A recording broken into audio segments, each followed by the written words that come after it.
Hello everyone, मैं तुम लोगों का स्वागत करता हूं इस क्लास 9th की मैराथन सीरीज में। इस पूरी सीरीज में हम पहुंच चुके हैं अब अपने चैप्टर नंबर 5 पे। चैप्टर नंबर 5 है हमारा इंट्रोडक्शन टू द एडिकुलेट सिमेट्री। ये थोड़ा सा थियोरेटिकल पार्ट होने वाला है इसका आगे का वीडियो का, बट तुम्हें सबसे ज्यादा मजा आएगा जब तुम इसके क्वेश्चन को करोगे, क्योंकि तुम्हें लग रहा होगा कि बहुत ज्यादा इजी चैप्टर, बट जब इसके क्वेश्चन को तुम जब सॉल्व कर रहे हो तब तुम्हें पता चलेगा, जो कि हम इस वीडियो के आगे करेंगे। तो चलो शुरू करते हैं। तो यहाँ पे सबसे पहले जो चैप्टर की स्टार्टिंग होती है वो एडिकुलेट्स की कुछ डेफिनेशन के साथ होती है। वो मैं तुम्हें पीडीएफ में दे दी, तुम आराम से पढ़ोगे क्योंकि उसमें ज्यादा कुछ है नहीं, तुम पढ़ के समझ सकते हो। बट जो मेन कॉन्सेप्ट आता है इस पूरे चैप्टर में वो आते हैं एडिकुलेट्स के एक्सियम्स और पोस्टुलेट्स आते हैं, जिनको तुम्हें समझना बहुत ज्यादा जरूरी है, क्योंकि सारे क्वेश्चंस जो होंगे वो इन्हीं से ज्यादातर सॉल्व होने वाले हैं। तो सबसे पहले तुम समझो कि एक्सियम्स क्या होते हैं और पोस्टुलेट्स क्या होते हैं। देखो, इस पूरे चैप्टर में तुम्हें तीन टर्म्स को पहले समझो। सबसे पहले एक्सियम्स क्या है, पोस्टुलेट्स क्या है और थ्योरम्स क्या है। एक्सियम्स क्या होता है? एक्सियम्स वो मैथमेटिकल एक्सप्रेशंस होती है, मैथमेटिकल स्टेटमेंट्स होती हैं जो क्या होती है, यूनिवर्सली ट्रूथ होती है। यूनिवर्सल ट्रूथ जो स्टेटमेंट्स होती है मैथमेटिकल, उन्हें हम कहते हैं एक्सियम्स कहते हैं। और पोस्टुलेट्स और एक्सियम्स में ज्यादा डिफरेंस नहीं होता, और सेम ही पोस्टुलेट्स भी होते हैं, बट इसमें सिर्फ इतना सा डिफरेंस है। जो पोस्टुलेट्स होते हैं वो ये जो स्टेटमेंट्स दी गई ये हमने अपनी लाइफ में, या जो एडिकुलेट्स है उन्होंने अपनी लाइफ में एक्सपीरियंस करके देखा कि यार ये चीजें जो है वो नेचुरली ट्रू है, इन्हें प्रूव करने की जरूरत नहीं। तो यही डिफरेंस है एक्सियम्स और पोस्टुलेट्स में। दोनों वैसे दोनों में कोई इतना ज्यादा अंतर नहीं, बस इतना सिंपल सा अंतर यही था कि ये यूनिवर्सल ट्रुथ है, और इन वालों को लाइफ में अप्लाई करने के बाद में, लोगों ने एक्सपीरियंस करने के बाद में देखा है कि ये चीज सच में एक्चुअली इन्हें प्रूफ की जरूरत नहीं है, ये ट्रुथ है। तो चलो शुरू करते हैं सबसे पहले। और एक चीज मैं तुम्हें इंपॉर्टेंट बता दूं कि ये जो है कोशिश ये करो, कोशिश नहीं पक्का यही करो कि जो एक्सियम्स है पोस्टुलेट्स है उन्हें नंबर वाइज में याद करो, नंबर वाइज में याद करो, क्योंकि याद करना बहुत ज्यादा जरूरी है। इसमें हम कुछ नहीं कर पाएंगे, इसमें याद तुम्हें करना पड़ेगा, ठीक है। तो चलो सबसे पहले देखते हैं एक्सियम्स को समझते हैं, फिर पोस्टुलेट्स को समझते हैं। चलो सबसे पहला एक्सियम जो है, things which are equal to the same things are equal to the one another. ये कहता है कोई भी आपके पास में थिंग है वो इक्वल है किसी सेम थिंग के। फॉर एग्जांपल मेरे पास में मान लो ए और बी दो क्वांटिटीज हैं, और एक सी क्वांटिटी। ए भी सी के इक्वल है और जो बी और वो भी सी के इक्वल है। मींस कि दो क्वांटिटीज किसी एक क्वांटिटी के इक्वल है तो वो दोनों आपस में भी इक्वल होंगी। जब ये इसके इक्वल है और ये भी इसके इक्वल है, ठीक है, तो इसके कहने का मतलब ये है जो ए और बी है वो भी आपस में इक्वल होंगे। ये तो रहा हमारा फर्स्ट एक्सियम। सेकंड एक्सियम क्या कहता है? If equals are added to the equal the whole are equal. What ये क्या कहना चाहता है? इसका मतलब क्या है कि मान लो तुम्हारे पास में कोई भी दो इक्वल थिंग्स है, मान लो 5 इक्वल है 5 के, ठीक है, मानते हो नहीं मानते कि कोई भी दो चीजें हैं जो आपस में इक्वल है। यहाँ पे हमने 5 का एग्जांपल ले लिया, वो आपस में क्या है, इक्वल है। तो ये क्या बोल रहा है? If the equal are added to the equal, जो दो चीजें इक्वल है उसमें कोई भी इक्वल चीज, मान लो 3 को मैं इधर भी प्लस कर देता हूँ, 3 को इधर भी प्लस कर देता हूँ, तो इसके बाद में आंसर क्या आएगा? यहाँ पर भी 8 आएगा और ये भी 8 आएगा। इसका मतलब क्या है? दो चीज इक्वल थी, उनमें हमने दो चीजें और इक्वल ऐड कर दी, तो जो होल नंबर आया, होल आया, इनका जो सॉल्व करने पाया वो भी क्या है, आपस में इक्वल है। यही चीज सेकंड एक्सियम कहता है। सेकंड एक्सियम कहता है। थर्ड एक्सियम को देखो, थर्ड एक्सियम क्या कहता है? If equals are subtracted from the equals the reminder are equal. Same जो फर्स्ट वाले का ही उल्टा है। मान लो कि हमारे पास में 8 है, दो क्वांटिटीज है 8 जो आपस में क्या है, वो दोनों इक्वल है। अब मैं इनमें से इक्वल थिंग दोनों तरफ से माइनस कर दिया, तो मान लो 3 को ही मैंने दोनों तरफ से माइनस कर दिया, तो हमारे पास में क्या जाएगा? हमारे पास में क्या जाएगा? 5 बचेगा, वो भी क्या है, आपस में दोनों में इक्वल है। तो यही चीज बोला कि जब कोई भी दो इक्वल चीजों में से कोई दो इक्वल चीजें तुम माइनस करते हो तो लास्ट में जो चीज बचेगी वो भी आपस में इक्वल होगी, जो कि मैंने तुम्हें समझा दिया यहाँ पे।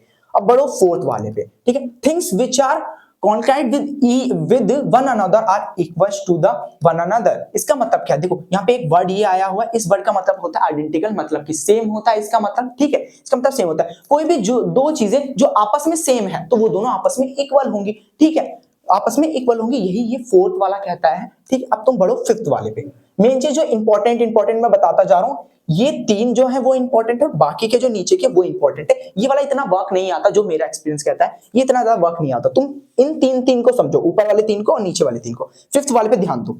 The whole is greater than the part. इसका मतलब क्या है? जो होल जो होता है वो ग्रेटर होता है पार्ट। इसको एक एग्जांपल से समझो। तुम्हारे पास में एक पिज्जा है जिसकी 8 स्लाइसेस हैं और तुमने 2 स्लाइसेस निकाल के अपने एक दोस्त को दे दी, तो बताओ इनमें से कौन सा बड़ा है? जिसमें से 8 स्लाइसेस निकली है उसमें से 8 में से 2 निकल गए, तो तुम्हारे पास में 6 बची। उसके पास में क्या बची? उसके पास में 2 है, तो कौन सा बड़ा है? 6 वाला बड़ा है। मींस क्या है इसका कहने का मतलब? क्या वो जो 2 थी वो किसका पार्ट था? इस वाले पिज्जा का पार्ट था जो तुम्हारे पास में, तो ये अभी भी बड़ा है। तो वही चीज कहना चाहता है कि होल्स हमेशा बड़ा होता है पार्ट से, ठीक है। 6 वाला देखो, things which are double to the same things are equal to the one another. इसका मतलब क्या है, मान लो तुम्हारे पास में एक क्वांटिटी ए है, एक क्वांटिटी बी है और एक सी है।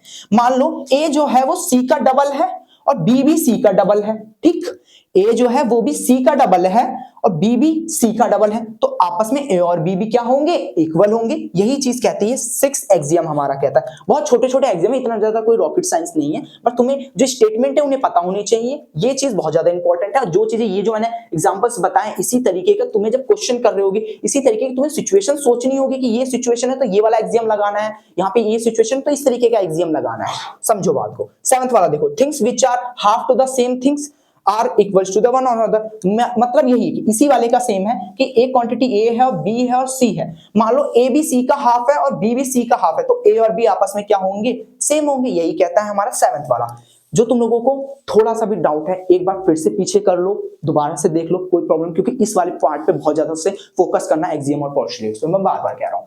अब समझते हैं हमारे पोस्टुलेट्स को, समझते हैं पोस्टुलेट्स क्या कहते हैं। सबसे पहला पोस्टुलेट्स है a straight line may be drawn from any one point to the other point, any, हाँ, one point to the any other point. इसका मतलब क्या है, मान लो कि एक पॉइंट मेरे पास में ए है और एक पॉइंट मेरे पास में बी है। वो कह रहा है कि एक स्ट्रेट लाइन को किसी भी पॉइंट से दूसरे पॉइंट तक बनाई जा सकती। मान लो मेरे पास में एक ए पॉइंट है और ये बी पॉइंट है, तो मैंने ए से बी को जोड़ दिया तो एक हमारी स्ट्रेट लाइन बन गई। यही वो कहना चाहता है, एक पॉइंट से दूसरे पॉइंट को मिलाने पे एक स्ट्रेट लाइन तुम बना सकते हो।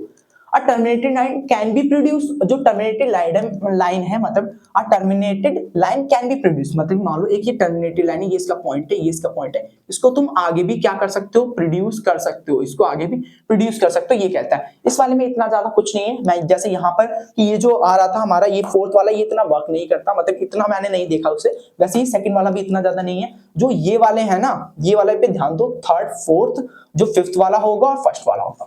अब समझो, a circle can be drawn with any centre and any radius. इसका मतलब क्या है कि जो सर्कल है उसे हम ड्रॉ कर सकते हैं किसी भी सेंटर से, कितनी भी रेडियस लेके। मान लो मैंने इसे सेंटर मान लिया, तुम्हें दिख रहा होगा, वैसे मैं थोड़ा और कर देता हूं। इसे मैंने सेंटर मान लिया, मैंने ये रेडियस मान ली, ड्रॉ कर दिया एक सर्कल। फिर मैंने अब मान लो यहाँ पे मैंने सेंटर मान लिया, ये रेडियस मान ली, ड्रॉ कर दिया एक सर्कल। तो यही कहना चाहता है कि कहीं भी तुम कितनी भी रेडियस लेके किसी को भी सेंटर मार के एक सर्कल को ड्रॉ कर सकते हो। और the right angles are equal to the one another. इसमें तो कुछ समझाने वाली बात ही नहीं है कि एक राइट एंगल है ये और एक दूसरा राइट एंगल, वो आपस में इक्वल होंगे बिकॉज बोथ आर 90 डिग्री। तो ये चीज थी इसमें। और जो 5th वाला है वो बहुत ज्यादा बड़ा था, इसलिए मैंने लिखा नहीं, तुम एनसीईआरटी में पढ़ सकते हो। एनसीईआरटी मेरे सामने ये, if a straight lines its straight line falling on two straight line, यही है। ठीक है, मैं तुम्हें इसे समझा देता हूँ, तुम इसे पढ़ लेना। मेन चीज जो इसे समझना है उसे समझो, जो मेन इंपॉर्टेंट है इसे समझना।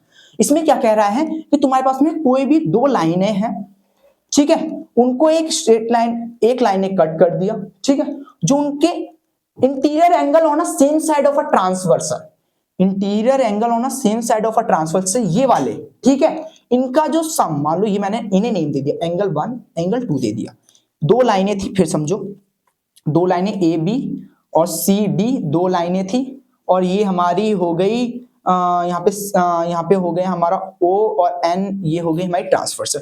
दो लाइनों को एक ट्रांसवर्सल ने कट किया, तो उसके interior angle on same side of transversal, इधर वाले और इधर वाले, ये राइट हैंड साइड और ये तुम्हारी लेफ्ट हैंड साइड, ठीक है। इसका कहने का मतलब ये है जो कि तुम्हारा एंगल 1 प्लस एंगल 2 का सम, ठीक है, लेस देन हुआ, ठीक है, लेस है 180 डिग्री से, तो इसका मतलब क्या होगा कि वो जो उधर वाली साइड कुछ टाइम पे जाने के बाद में आपस में क्या कर जाएगी, मीट कर जाएगी। दोनों लाइनें, ये जो दो लाइनें वो मीट कर जाएंगी।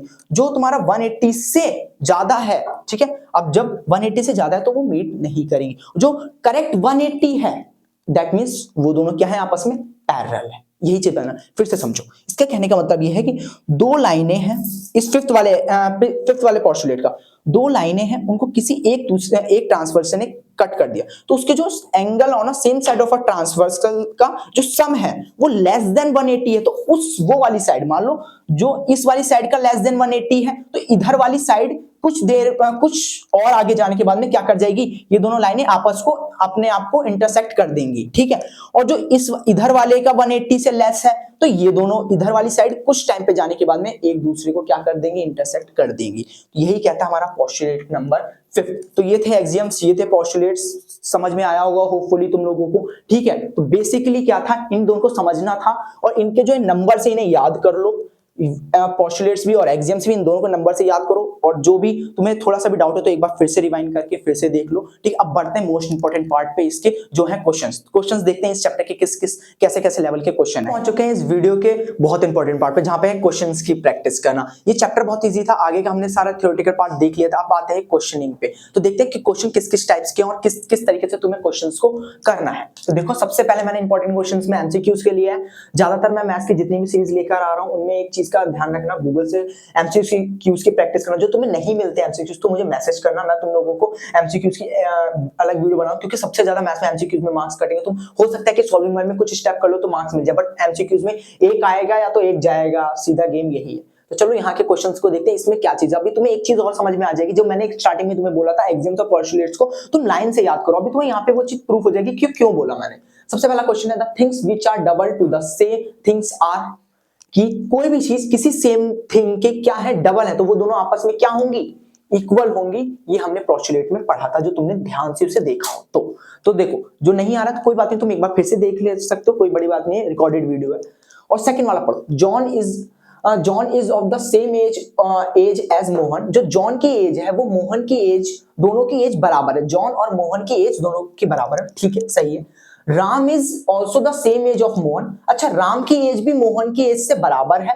स्टेट द एडुकेट एक्सियम, हमें ये एक्सियम बताना है जो कि ये प्रूव करता हो कि relation between the John and Ram और जॉन की एज का रिलेशन क्या है। ये कौन सा एडुकेट का एक्सियम है जो इसके रिलेशन को बताता है। तो देखो, जॉन की एज और राम की एज आपस में, जॉन की एज और मोहन की एज आपस में क्या है, सेम है।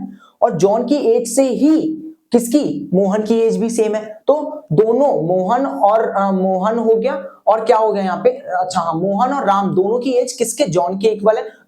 तो उसके एडुकेट्स के फर्स्ट एक्सियम के हिसाब से जब कोई भी चीज किसी सेम थिंग के इक्वल होगी तो वो दोनों भी आपस में क्या होंगी, इक्वल होंगी। तो ये कौन सा एक्सियम कहता है, एक्सियम नंबर हमारा फर्स्ट कहता है ये। तो इस वजह से मैंने कहा था, जो तुम्हें एक्सियम्स नहीं याद है, लाइन से एक्सियम्स को याद नहीं किया हुआ, तो तुम ये वाला क्वेश्चन इस तरीके के एमसीक्यूज अटेम्प्ट नहीं कर पाओगे, इसका ध्यान रखना, ठीक है। इसलिए उन दोनों को, एक्सियम्स और पोस्टुलेट्स को नंबर से याद करना। मैं बार बार बोल रहा हूँ, इस चैप्टर में बस वही दोनों चीजें इंपॉर्टेंट है। तो अब थर्ड वाला देखो, the number of dimension a solid है। एक सॉलिड है, उसमें कितनी डायमेंशंस होती हैं, डायमेंशंस क्या, एक सॉलिड है, ठीक है, उसमें कितनी डायमेंशन होगी, एक तो लेंथ होगी, एक ब्रेड्थ होगी और एक उसकी हाइट होगी, तो 3 डायमेंशंस हुई। तो यहाँ पे इसका ऑप्शन नंबर हो जाएगा 3। इस तरीके के क्वेश्चंस तुम्हें एडुकेट ज्योमेट्री में से दिखाई देंगे, ठीक है। अब देखो, कुछ सॉल्विंग वाले क्वेश्चंस को देख लो। ये मैंने बहुत इंपॉर्टेंट क्वेश्चन लिया, इन द सेंस कि तुम्हें यहाँ से एक बहुत एक आइडिया मिल जाएगा किस तरीके के क्वेश्चन आएंगे। वैसे तुम्हें सॉल्विंग वाले इजी रहेंगे, जो तुमने एग्जाम्स और पोस्टुलेट्स को अच्छे से किया। मैं बार बार इसे इसलिए बोल रहा हूँ क्योंकि वो इंपॉर्टेंट है यार, समझो बात को, उसमें हम कुछ नहीं कर सकते, उसमें तुम्हें रटना ही पड़ेगा, चाहे कैसे भी करो, उसमें मैं कुछ नहीं कर सकता, बट मैं बता सकता हूं तुम्हें कि क्या क्या चीजें इंपॉर्टेंट। सबसे पहले बोला है, ये जो फिगर दे रखी है उसमें हमें दे रखा है एंगल 1 एंगल 2 के इक्वल, ठीक है। एंगल 1 जो है वो एंगल 2 के इक्वल है, बहुत सही। और एंगल 2 जो है वो 3 के इक्वल है, तो एंगल 2 इस 3 के भी इक्वल है। तो हमें दिखाना क्या है, एंगल 1 इक्वल एंगल 3 दिखाना है हमें, ठीक है, ओके। तो सबसे पहले देखो, मेन चीज मैथ्स में क्वेश्चन को तुम किस तरीके से आंसर को स्टेप बाय स्टेप लिख रहे हो, उसका भी एक बहुत बड़ा इंपॉर्टेंस होती है। सबसे पहले गिवन लिखते हैं, हमें गिवन क्या है, देखो गिवन हमें क्या क्या है, एंगल 1 इक्वल एंगल 2 है, ये गिवन है। एंगल 2 इक्वल एंगल नंबर 3 है, ये हमें क्या क्या है, गिवन है। तो हमें शो क्या करना है, टू शो क्या करना है हमें, एंगल 1 इक्वल एंगल 3 हमें क्या करना है, शो करना है। तो सबसे पहले एक चीज देखो, सबसे पहले इक्वेशन बनाओ, एक इक्वेशन जिसमें कि हमें ये पता चल रहा है, ये इक्वेशन नंबर 1 की एंगल 1 एंगल 2 के, एक चीज तुमने ध्यान दी, एंगल 1 एंगल 2 के इक्वल है, 2 3 के भी इक्वल। कौन सा एक्सियम है, फर्स्ट एक्सियम से हम ये प्रूव कर सकते हैं कि एंगल 1 एंगल 3 के भी इक्वल, क्योंकि क्या है कि एंगल 1 2 के इक्वल है, ठीक है, और 2 3 के इक्वल है। कोई भी दो चीजें किसी एक चीज के इक्वल होती है तो वो आपस में भी क्या होती है, इक्वल होती है। कौन सा एक्सियम कहता है, एक्सियम नंबर फर्स्ट कहता है। तो हमने पहली इक्वेशन ये बना ली कि एंगल 1 एंगल 2 के इक्वल है, ठीक है। फिर उसने बोला हमें, फिर हमने दूसरी इक्वेशन वाली एंगल 2 किसके, एंगल 3 के इक्वल है। ये दो हमने इक्वेशन बना ली। फिर हम क्या कहेंगे, फ्रॉम इक्वेशन 1 एंड इक्वेशन 2 से हम ये कह रहे हैं, इक्वेशन 1 और इक्वेशन 2 को देखने के बाद हमने ये कहा एंगल 1 इक्वल एंगल 2 है और एंगल 2 इक्वल एंगल 3 है। ये हमने क्या इससे कह दिया इक्वेशन नंबर 1 और 2 को देखने के बाद में। और हम ये क्यों कह रहे हैं, क्योंकि सॉरी ये तुम इसे सही कर लेना। ये देखो मैं यहाँ पे सिर्फ ये लिख रहा हूं, हमने ये क्यों कहा कि एंगल 1 एंगल 2 के इक्वल है, 2 3 के इक्वल है, क्योंकि हमें पता है बाय फर्स्ट एक्सियम ऑफ एडिकुलेट्स के फर्स्ट एक्सियम से हमने ये कहा कि एंगल 1 2 के इक्वल है, 2 3 के इक्वल है। ये हमने एक्सियम नंबर फर्स्ट से कहा, क्योंकि एडिकुलेट्स का एक्सियम नंबर फर्स्ट क्या कहता है कि कोई भी दो चीज किसी सेम चीज के इक्वल है तो वो दोनों क्या होंगी, आपस में क्या होंगी, इक्वल। जैसे कि एंगल 1 2 के इक्वल है और 2 3 के भी इक्वल है, तो क्या हुआ कि दोनों ही क्या है, दोनों 1 भी 2 के इक्वल है, 2 भी और 3 भी 2 के इक्वल है, तो 1 और 3 आपस में क्या होंगे, इक्वल होंगे। ये कौन सा एक्सियम कहता है, एक्सियम नंबर फर्स्ट कहता है। मैंने यहाँ पे लिख दिया बाय एक्सियम नंबर फर्स्ट, ताकि वीडियो लंबी ना हो, तुम्हें पूरा एक्सियम यहाँ पे लिखना होगा कि एग्जैक्टली वो एक्सियम है क्या, तब जाके क्वेश्चन नंबर पूरा होगा। इस तरीके से पूरे स्ट्रक्चर में लिखना है, पहले गिवन टू शो क्या चीजें शो करनी, फिर उसके बाद में तुम्हें यहाँ पे प्रूफ होगा, तुम्हें प्रूफ किया है तुमने, चलिए यहाँ पे प्रूफ आ जाएगा, तो इस तरीके से पूरा करोगे। होपफुली तुम्हें वीडियो पसंद आएगी, वीडियो पसंद आई है तो लाइक करो यार, चैनल पे नए हो तो सब्सक्राइब करो। डू प्रैक्टिस, कीप लर्निंग और थैंक यू। इस वीडियो में इतना ही।